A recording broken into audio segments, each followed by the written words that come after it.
Yeah, my name is Kevin Cardoza. I'm the director of women's volleyball at the University of Lynchburg. I'm going into my second season here. Coming off a really good first year in 2024. I'm really looking to kind of take the next step in our program in 2025. Kevin, what are your goals and expectations for your second year at college? Yeah, I mean, I think we came in here about 12 months ago and we said, hey, we want to be top four. It gives us the ability to host a playoff game, and it gives us the ability to be home for the first time in a handful of years. I think this group, obviously we returned pretty much everybody. This group has very high aspirations to go out and win a conference championship. So the one thing we talk about all the time is playing on a Saturday in November. We talk about that quite a bit. It would be the first time that we made a conference final since 2014. So for us, we're just trying to get better every day in our gym. We talk about that Saturday in November, but we don't get overly hung up on what's coming up, as we go. We're just taking it day by day and just trying to continue to get better. But this group wants a championship. They've worked really hard for a championship over the summer and coming in through preseason. It obviously wasn't easy. I'm really proud of them for the effort that they've put in to achieve that. And if for some reason we don't achieve it, it's not going to be because of a lack of effort or a lack of care. What have been the main takeaways from this preseason along with the scrimmage? Loaded question. We are immensely talented. We are 3-4 people deep at every single position. Our gym is incredibly competitive. It's incredibly intense. They are still flying around. They're still getting after it. They're still competing hard. They're still working hard. They're still being great teammates. But we are for sure deeper. Which is nice. We for sure have more depth. I think that is challenging everybody in the gym to have to bring their best every day. You for sure cannot take a day off or a point off in our gym because you will absolutely get exposed within that. I think that's been really fun for us. The scrimmage was good. Last year we didn't scrimmage. I didn't really want to. I wanted to make sure that we were training and just getting better and worrying about Lynchburg volleyball. So that's what we did. We did an inter-squad, but I just wanted to focus on us every day. I kind of build myself around that in general. This year, obviously, returning a lot of people, I felt like it was pretty good for us to get in the gym and try to go compete against somebody else. Richard Bland, I think, is a great team to go compete. They're number 14 in the country in JUCO Division I. We got a transfer from them coming in this year. So for us, it was a really good matchup. I felt like there was going to be a lot of good balance. I felt like we were going to get pressed and figure out we had to get better at it. I thought we were going to see what we did really well. Our schedule leading into next week is incredibly tough throughout the entire course of the year. So we just need to make sure that we were prepared and we were tested. I thought our girls played really hard. We were diving into chairs, sliding into bleachers, making plays all over the gym. And I think for me, it felt like October, November volleyball in August. And I think for me, that's really exciting and kind of scary about what this is going to look like once we get to end of October, early November. We are playing really good volleyball. It's for sure not perfect, and we talk about it all the time. Like, we don't need perfect volleyball. We need Lynchburg volleyball, and we're going to play the way that we play, and we're going to operate the way we operate. And we're going to make people have to be ready to come and compete against us. Obviously, you bring back majority of the squad last year. The depth that you talked about comes from this transfer class. What can you tell us about the transfers? Yeah, well, first and foremost, it's not just a class of transfers. We do have one incoming freshman. Brooklyn Lane is a freshman from Gretna. Was an all-state volleyball player, was one of the best players ever played in her high school. She unfortunately tore her ACL going into her state championship run. So she is still with us. She is not participating. She is for sure going to be an impact player as we continue to move forward through the future. We're really excited to have her in the gym. We're really excited to get her back healthy to be able to play volleyball. But she for sure is going to make an impact for this program in a lot of different ways. So we're really excited about getting her back. We obviously brought in 4 transfers. We brought in Alexis from Richard Bland. We brought in Noelle from Kutztown. We brought in Kate from Mercer playing beach. We brought in Jackie from Juniata. Those 4 athletes for us all play a very specific role. They all bring a lot of value to the team, whether on the court or off the court. Again, talking to that depth, like, they for sure add a lot of depth. They are for sure names that I think you're going to hear a lot of as the years go on. We're really excited about a lot of them. Multiple of them have multiple years ahead of them, and I think that for us is really exciting to be able to build upon. I don't want to be a team that's bringing in 6 to 8 month kids and then having them leave. I want to be able to build something that obviously can last throughout some time. But that group is competing really well. The one thing we've talked about in our gym pretty consistently is that, as a coaching staff for sure, is that everyone in our gym that's healthy has played college volleyball. Like, we have 0 people in our gym who have never played college volleyball before. So our starting spot in August was so much higher and so much faster than if we had to start from 0. And I think for us, that's allowed us to kind of get into things a little bit faster. It's a shorter preseason for us, obviously with class starting a little bit earlier. So those transfers kind of fit right in. Obviously, I had to build into our system and get a feel for how we operated and what we did. But I think for me, it's been really exciting to add people into the program who understand what it's like to win at a super high level and know what that feels like. I mean, Alexis obviously went to the JUCO National Championship tournament multiple years. She was 4th in the country in assists per set. Jackie won 2 national championships at Juniata. Kate was Sun Belt, Conference Player of the Week, and played 3 years of beach volleyball at an incredibly high level. And she's, from the area, so it's really exciting to be able to bring her back home. And Noelle was a starting outside for a Division II team. So, we for sure have added a lot of value and a lot of pieces and a lot of experience. And I think I for sure have learned a lot from them. And I think I'm hoping that they've learned some stuff from us in the first couple of weeks of being here. With adding new key players to the rotation, how do you feel like they've started to mesh and gel chemistry-wise on the floor? Yeah. I think we're getting there. I think that's a work in progress. Again, we don't try to talk about playing perfect volleyball. We want to play Lynchburg volleyball. So there's a lot of moments where, things get a little bit haywire, a little bit chaotic. And I think for us, the cool thing is they have a really good feel for what they're doing and what they're trying to do. And I think having as much experience as they've had, it's really easy to have a conversation because they've been in those moments before. It's a little bit tougher when you're trying to get someone who's in their first time doing it to understand it. It takes a little bit more time to have those conversations.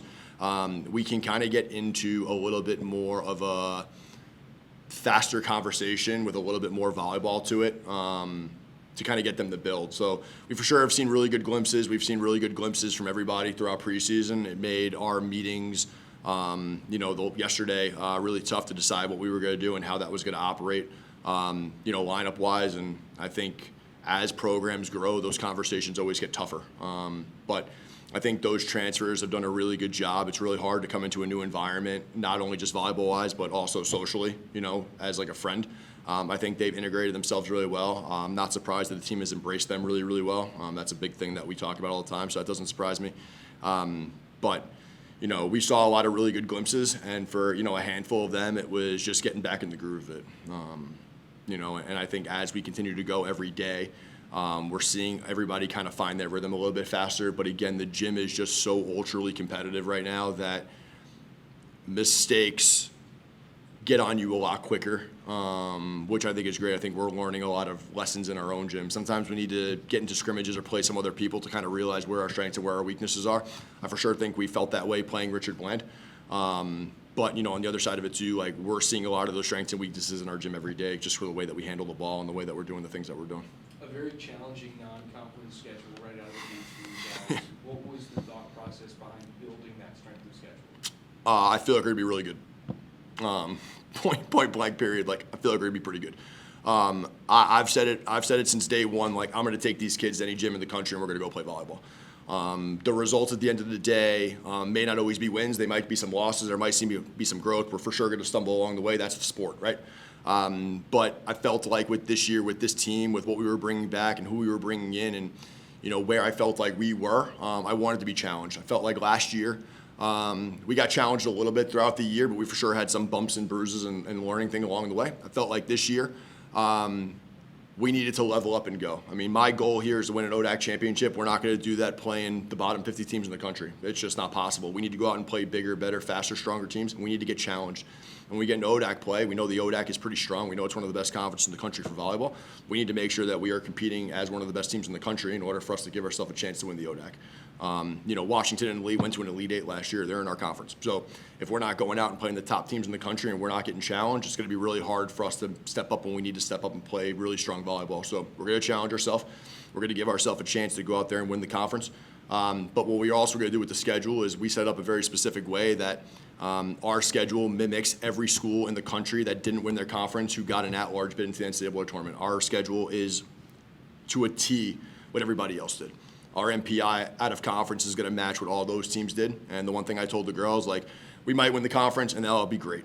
We also might not win the conference, and that's kind of the way sport works. But at the end of the day, we're going to be sitting there watching a selection show on a Sunday, and it's going to matter to us. I'm for sure not going to make us sit in a gym and watch something I know we're not getting into. We're going to watch it when it matters. So our schedule is set up that we're watching a selection show on a Sunday. And as long as we do our job day in and day out, we're going to give ourselves a chance to get into postseason play, whether from winning the ODAC or not winning the ODAC. But I'm not here because I, am just happy to be here. Like, I'm here because I love Lynchburg, I love our team, and I want to take this and make this one of the best volleyball programs in the country, and that's what we're going to do here.